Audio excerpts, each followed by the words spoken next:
questão da água é central entre os problemas que o mundo vem enfrentando com mudanças e eventos extremos climáticos. Como os conflitos devem ser resolvidos relacionados aí à gestão e uso da água? Esses são os principais temas de hoje do Conexão AMMP, um programa da Associação Mineira do Ministério Público destinado a divulgar o pensamento e realizações de associados e associadas. Para falar sobre o assunto, nós vamos conversar com o promotor de Justiça do Meio Ambiente de Belo Horizonte e coordenador estadual das promotorias de Habitação e Urbanismo de Minas Gerais, Leonardo Castro Maia. Ele é autor do livro Águas, Conflitos Socioambientais, Tratamento do Sistema Nacional de Gerenciamento de Recursos Hídricos, que foi vencedor do Prêmio Jabuti Acadêmico deste ano na categoria Geografia e Geociências. Doutor Leonardo, obrigado pela entrevista, prazer recebê-lo aqui, parabéns pela premiação. Orion, eu que agradeço a gentileza do convite e a oportunidade de conversar sobre esse assunto que tanto me interessa, que diz respeito aos conflitos hídricos, né? A água e os conflitos. Muito bem. E a você que nos acompanha, inscreva-se no canal da AMMP no YouTube e deixe lá suas sugestões e comentários que serão muito bem-vindos. Doutor Leonardo, como surgiu a ideia de fazer esse livro aí, premiado? Então, esse livro, ele na verdade, a minha tese de doutorado. Então, ele não é exatamente a tese, teve alguma modificação, porque também entre o momento da publicação da tese, né, da defesa da tese e da publicação do livro, houve alguma modificação, questões pontuais e que fizeram com que eu fizesse algumas alterações no material. Mas, então, o resultado do livro é o estudo, né, do doutorado, que também por sua vez, está muito ligado à minha atividade como promotor de justiça. Então, a ideia de estudar esse tema, né, de me aperfeiçoar, de buscar o conhecimento nessa temática, ele veio em razão da minha atividade profissional. Primeiro, eu fiz um mestrado, que também tinha uma temática envolvendo a água, e que não publiquei ainda, estou até pensando agora em publicar, depois da publicação da tese, e na sequência, até uma sugestão da minha orientadora, da professora Renata, na ocasião, que era uma bióloga. Eu não fiz doutorado e nem o mestrado em Direito, eu fiz os dois cursos dentro de uma linha interdisciplinar. Ela falou, olha, você precisa entrar nesse doutorado e você vai encontrar ali uma correspondência muito grande entre o que você está estudando e o que o doutorado está buscando. O doutorado, ele era da Universidade Federal de Santa Catarina e ele tinha como linha de pesquisa conflitos socioambientais, conflitos, meio ambiente, risco. Então, daí veio a ideia, né, de escrever, de estudar, na verdade, primeiro estudar o assunto e depois escrever o trabalho que foi o trabalho publicado. Muito interessante. O livro não é necessariamente jurídico, né, mas dialoga, então, como o senhor disse, com o direito e outras ciências, né?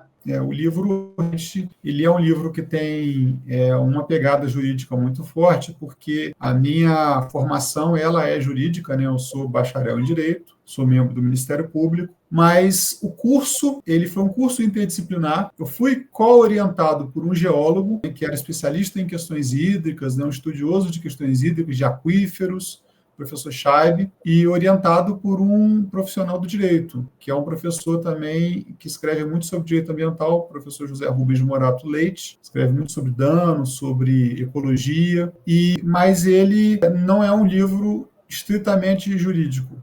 Tanto que a categoria que ele foi premiado no Jabuti foi a categoria de Geografia e Geociências. Existe uma categoria de Direito e, no entanto, ele não foi. E o que eu achei fabuloso, sensacional, porque isso, de certa forma, validou esse esforço de um olhar interdisciplinar, de não ficar limitado ali à questão disciplinar do direito, embora o direito ambiental seja um direito, por natureza, interdisciplinar, né? É um direito que se comunica muito com as ciências, né? Química, física, geologia, geografia, assim por diante. Mas interessante que localizou o cerne aí da matéria-prima desse trabalho, né? Agora, qual que é a importância, então, dessa discussão, doutor Leonardo, da questão hídrica hoje no mundo? A questão da água tem relação, por exemplo, com as mudanças e esses eventos extremos climáticos? Sem dúvida, a água, ela é um bem essencial para a vida, para praticamente todas as atividades econômicas, todas as atividades sociais. Até se nós pensarmos em termos de religião, de questões culturais, a água ela sempre vai estar numa posição central. A gente pensa, os cristãos, o batismo, né? A água está ali no início, na gênese, né, do mundo, a água está nessa mesma posição em várias outras religiões, em várias outras abordagens, né, culturais, sociais, econômicas, e ela é um bem, de fato, muito precioso, né? E a água, por ser um bem precioso e escasso, ela enseja, ela acaba provocando, né, ela é o elemento central de conflitos, né, de conflitos entre as pessoas. Antes de adentrar esses Então, conflitos, sim, por favor, pode concluir. Pode concluir, por favor. Não, eu só diria que o estudo, ele pega ele tem uma parte geral, que é uma parte que vai tratar da ideia da teoria do conflito. Teoria do conflito, como os conflitos têm que ser tratados, quais são os tipos de conflitos, e ela vai avançando para o conflito sobre a água. Então, uma das conclusões do estudo é que esses conflitos são conflitos qualificados, são conflitos que têm uma nota distintiva, porque eles são conflitos socioambientais. Eles sempre vão envolver essa preocupação também com o local em que a água está disponível, a forma como ela está disponível, né, em termos de quantidade. Entendi. Antes de que a gente adentrar essa questão do conflito, dessa gestão e uso dos recursos hídricos, eu queria saber do senhor o seguinte, essa temática aí tem uma relação, projetando aí para os nossos dias, por exemplo, tem uma relação com o caso da tragédia recente do Rio Grande do Sul? Total. A água está no centro de várias questões relacionadas aos desastres. Então, embora o foco do livro não seja o direito dos desastres, a água ela está intimamente relacionada. Inclusive, o sistema de gerenciamento de recursos hídricos, que foi objeto do estudo do livro, ele tem um princípio, ele, né, inseriu um princípio no nosso ordenamento, que é o princípio da bacia hidrográfica. E esse princípio, ele foi copiado, ele foi transposto para o sistema de proteção e defesa civil, que é o sistema que trata dos desastres. O desastre do Rio Grande do Sul, ele tem ali um ponto central, que é a água. Mesmo se nós pensarmos nos desastres minerários que nós enfrentamos aqui em Minas Gerais, das barragens, a água também é a figura central. O que aconteceu? Aquelas barragens são barragens de rejeito de mineração com água, né? Então, essas barragens acabaram... o que aconteceu foi justamente que essas estruturas, elas se desmancharam, elas romperam, e aí há uma mancha de inundação. Uma mancha de inundação é justamente a área que é uma bacia. Veja que no caso de Mariana, nós tivemos a bacia do Rio Doce atingida. Inclusive a bacia inteira, praticamente do nascimento do rio, né, da origem até o oceano, até o mar. E no caso de Brumadinho também, uma bacia estadual, uma boa parte de uma bacia estadual e quase uma bacia federal hidrográfica foram atingidas. Então, tem até na lei de desastres, quando o desastre ele se relaciona com os recursos hídricos, com a água, a unidade de planejamento e de prevenção é a bacia hidrográfica. Isso está até no livro, porque é um princípio para tratar os conflitos hídricos, é olhar esses conflitos dentro da bacia hidrográfica. Ou seja, tanto a escassez como a abundância da água pode, então, provocar esses desastres. É uma situação bem bipolar, né? É interessante, Orion, essa pergunta, né, porque ela coloca em destaque uma das questões que foram tratadas, né, e debatidas no livro, porque muitas vezes a gente pensa assim, o conflito pela água é um conflito pela quantidade de água. Mas a nossa lei, ela tratou os conflitos, ela não deu o nome conflitos pela água, conflitos pela quantidade de água. Os conflitos que são tratados no sistema, ou passíveis de tratamento no sistema, são os conflitos relacionados com os recursos hídricos. Então, são conflitos pela quantidade, mas também pela qualidade, que, aliás, são aspectos que a norma também diz serem indissociáveis. Não se pode separar. Olha, nós vamos olhar só a qualidade ou nós vamos olhar só a quantidade. As coisas estão intimamente relacionadas. Mas existem conflitos que dizem respeito à governança da água. Quem vai dizer quem vai usar, de que forma, quem vai receber o quê. E nós temos os usos que são múltiplos. Então, de repente, você tem que conviver um uso que é o uso para geração de energia hidrelétrica com o uso de navegação, porque a geração de energia hidrelétrica, ela demanda o quê? Um represamento de água. E, de repente, eu preciso ter uma área para eu navegar, como se for um conflito, por exemplo, que está referido no livro, que é um conflito no Rio São Francisco. Então, Com a política e com o sistema de recursos hídricos, que é uma lei de 97, foi inaugurada assim, uma nova concepção, uma nova discussão, uma abordagem inédita para as questões relacionadas aos conflitos hídricos, né? E que foi objeto aí do nosso estudo, dos comitês de bacia, atuação por bacia hidrográfica e assim por diante. E qual é o papel desses comitês de bacias hidrográficas? Eles arbitram conflitos também? Então, os comitês eles têm várias competências na lei, mas uma das competências expressamente previstas ali é essa que você menciona, de arbitrar os conflitos. E aí, dos debates é se eles, de fato, estão arbitrando o rigor científico, jurídico do termo, ou se eles estão adotando uma outra solução, um outro instrumento, como, por exemplo, poderia ser mediação comunitária, negociação e até deliberação. Uma deliberação, mas que não seja arbitragem, uma decisão administrativa. Mas a lei usa essa expressão, arbitrar os conflitos. Fato é que esses entes, esses órgãos colegiados, que são representativos da bacia, da diversidade da bacia hidrográfica, eles têm a competência para decidir os conflitos. Eles têm. Mas nem todas as bacias têm comitê. Um problema que o sistema enfrenta. O sistema não está completamente implementado, mas o sistema ele tem um potencial muito grande de decidir bem os conflitos, porque os comitês já têm vários atores da bacia, né? Tem o poder público, mas também tem os usuários, também tem o setor econômico. Não é? É uma oportunidade, é um ambiente de diálogo muito grande, que acontece nos comitês. Então, são órgãos que promovem muito diálogo. Agora, os conflitos mais visíveis e suas repercussões sociais e políticas se relacionam também com essa falta de água, né?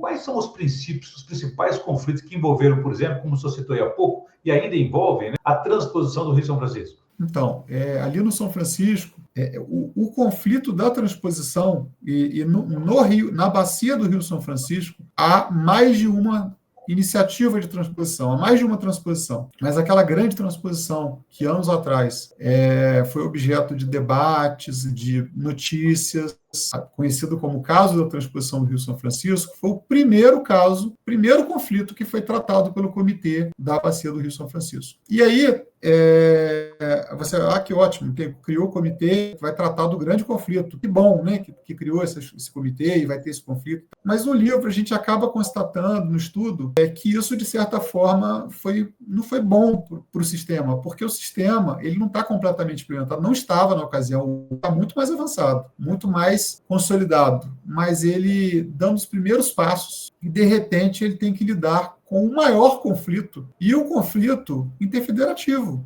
envolvendo ministérios, né, do governo federal, estados, vários estados do Nordeste, estado de Minas se posicionando em outra posição, a gente tinha os estados que a gente fala doadores e os estados receptores. E até mesmo é um conflito que tem um desafio, porque o conflito é para ser decidido na bacia. Nós estamos aí já pensando numa água que vai sair da bacia. Quer dizer, quando os outros estados receptores estiverem dentro do sistema de transposição, eles vão estar dentro da bacia, que eles estão recebendo água. Agora, por uma forma, né, por um caminho artificial que foi construído. Mas imagina que a gente tinha um comitê de bacia cujas algumas representações não estavam ali. Então, esse foi um grande conflito que ele não foi processado adequadamente pelo comitê. Ele enfrentou muitas dificuldades políticas, de estruturação, de compreensão do que era o conflito. É interessante que o Comitê da Bacia do São Francisco, no caso da transposição, ele entendeu que havia conflito, instaurou um procedimento, que no final ele não decide. Tá? Ele não decide. Em outro caso semelhante, que é o chamado Canal do Sertão Baiano, o próprio comitê, em determinado momento, passa a entender que não tem conflito, porque ele fala o seguinte: olha, essas pretensões, esses usos, eles ainda não aconteceram, porque a transposição ainda não aconteceu. Então, eles são potenciais. Então, não tem conflito instalado. E, no entanto, a lei fala que os conflitos potenciais são conflitos submetidos ao sistema. Então, olha que contradição. Então, o grande conflito do São Francisco foi um grande aprendizado para todo o sistema nacional, mas foi um aprendizado que eu diria talvez traumático, né? Porque você pegou um sistema recém-criado e, de repente, jogou nas mãos dele o conflito, que acaba não sendo decidido pelo sistema, acaba não sendo decidido pelo comitê. Ele é decidido pelo Poder Judiciário, né? Pela cúpula do Poder Judiciário. Na falta do diálogo, na falta desse instrumento de interlocução, vai parar na Justiça. Isso é um outro ponto interessante, é constatar que nos casos que foram para o sistema, foi muito pouco explorado o diálogo. Então, os comitês foram criados para propiciar o diálogo. No entanto, nesses procedimentos que foram examinados, houve uma baixa utilização, praticamente nenhuma, dos que a gente chama de métodos autocompositivos, que é mediação, que é negociação, que é conciliação, que são aqueles métodos em que as pessoas são chamadas a discutir e a chegar a soluções elas mesmas, né? Sem precisar de um terceiro decidindo. Então, esses casos acabaram...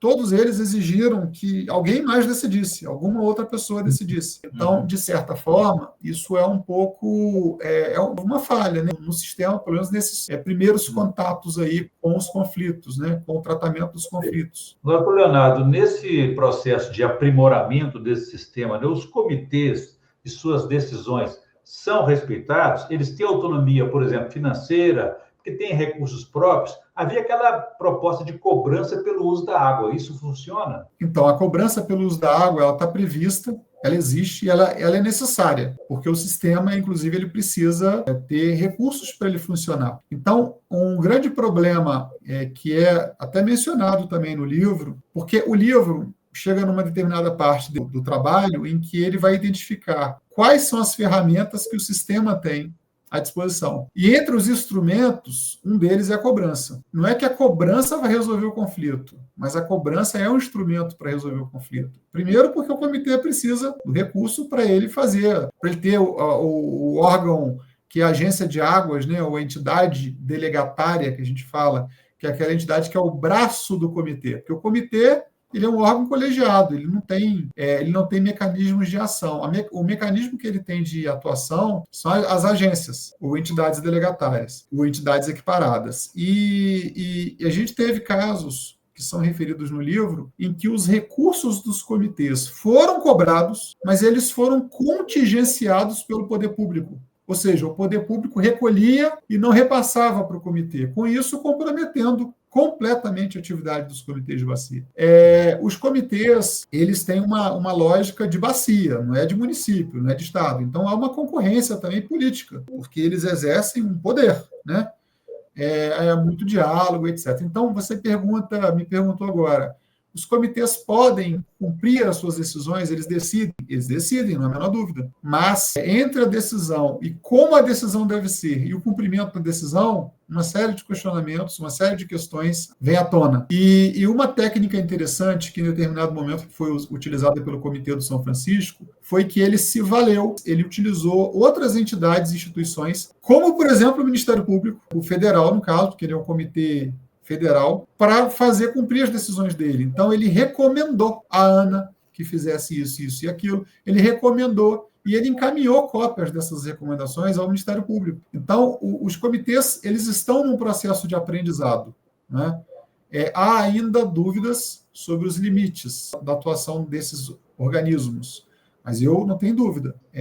Ou melhor, se há dúvidas acerca dos limites, não há dúvida acerca do potencial, da utilidade que essas estruturas têm para gerenciar os recursos hídricos, né, de uma forma adequada. Como tem sido a atuação do Ministério Público Estadual nesses conflitos? Então, o Ministério Público Estadual, ele interage com os comitês, assim como o Ministério Público Federal. E é uma função do Ministério Público a defesa da ordem jurídica e do regime democrático na Constituição e dos interesses sociais. Veja que a questão hídrica, a questão da água, ela vai envolver todo esse complexo de assuntos e de questões que são de competência dos ministérios públicos. Por quê? Porque quando a norma fala que o comitê ele tem o poder público, mas o poder público não pode ter a maioria no comitê, o poder público pode ter até 50%, mas ele não pode ter a maioria do comitê. Então, o que a norma está promovendo? Ela está promovendo uma atuação democrática, não é? Democrática. E o Ministério Público, ele tem que velar, ele tem que defender o ordenamento, a lei 9433, que é a Lei de Recursos Hídricos, e, portanto, o funcionamento dessas estruturas.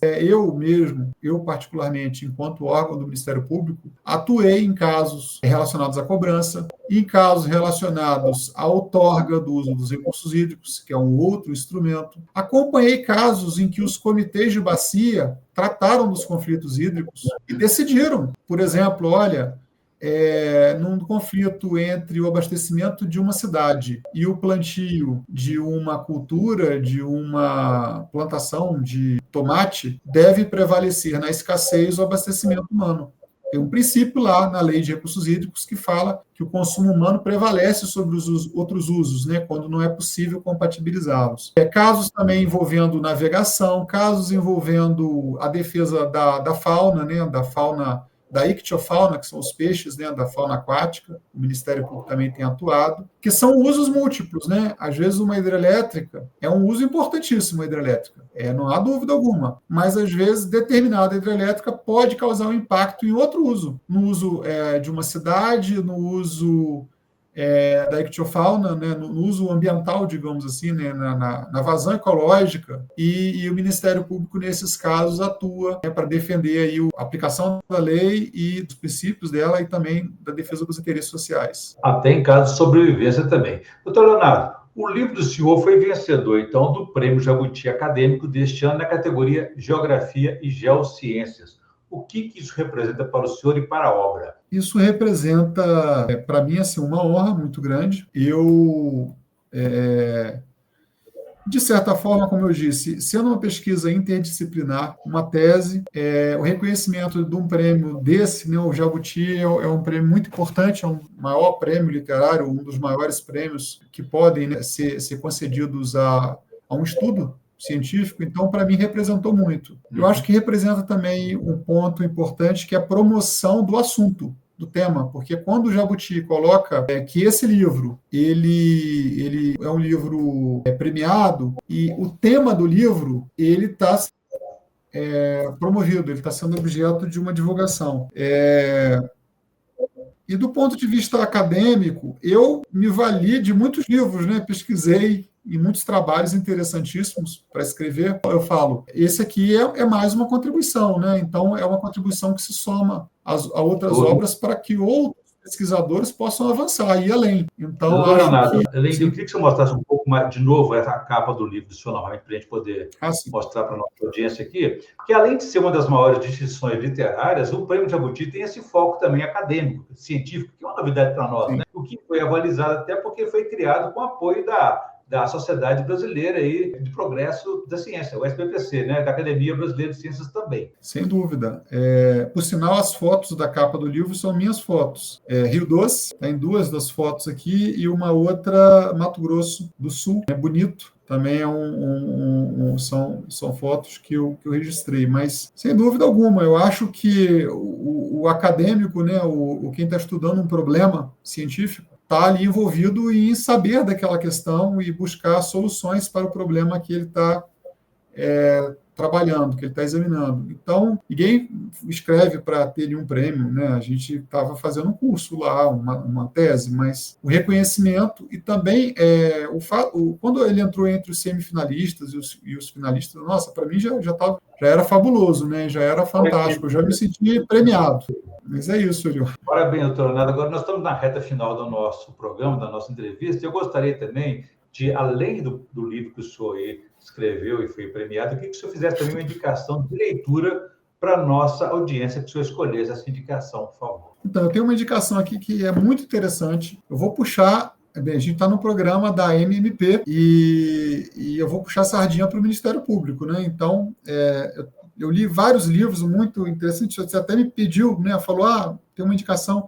Eu fiquei, gente, qual a indicação que eu vou fazer? Tem muitos livros interessantes aqui. Ainda estão espalhados aqui por onde eu ando estudando, mas esse livro aqui, olha, é uma indicação que eu queria fazer. Tem tudo a ver com o meu assunto de pesquisa, né? inundações urbanas. E com a minha atividade profissional também, mais uma vez, é de uma promotora do Rio Grande do Sul, estado que foi agora assolado. Então, ela está tratando justamente do problema que eles enfrentaram, não em razão desse desastre. Esse livro, ele precede o desastre. Ele foi escrito antes que acontecesse o desastre, o último agora. Inundações urbanas, da colega Ximena Cardoso Ferreira, que é uma excepcional colega, uma excelente colega do Ministério Público do Rio Grande do Sul. E é um assunto que todos nós, né, promotores de meio ambiente, de habitação e urbanismo, temos de eventualmente lidar. Ele está na ordem do dia. A maior parte das pessoas está nas cidades, e as cidades brasileiras estão muito sujeitas às inundações. Então, indico, né, para os colegas, para a audiência do programa, acho que é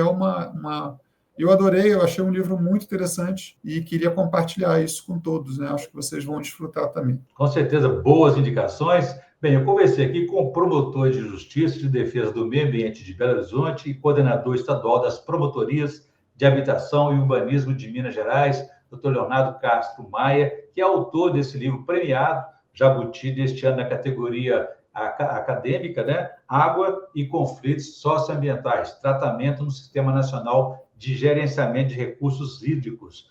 Doutor Leonardo, muito obrigado pela entrevista, foi um prazer recebê-lo aqui em nosso Conexão AMMP. Orion, eu que agradeço, o prazer foi todo meu e estar aqui na Conexão AMP e fico à disposição. É um prazer mesmo. Obrigado. Muito obrigado. E a você que nos acompanhou aqui, pode ver e rever esse programa em nosso canal na AMMP e deixe lá suas sugestões e comentários que serão muito bem-vindos no YouTube. Obrigado e até a próxima.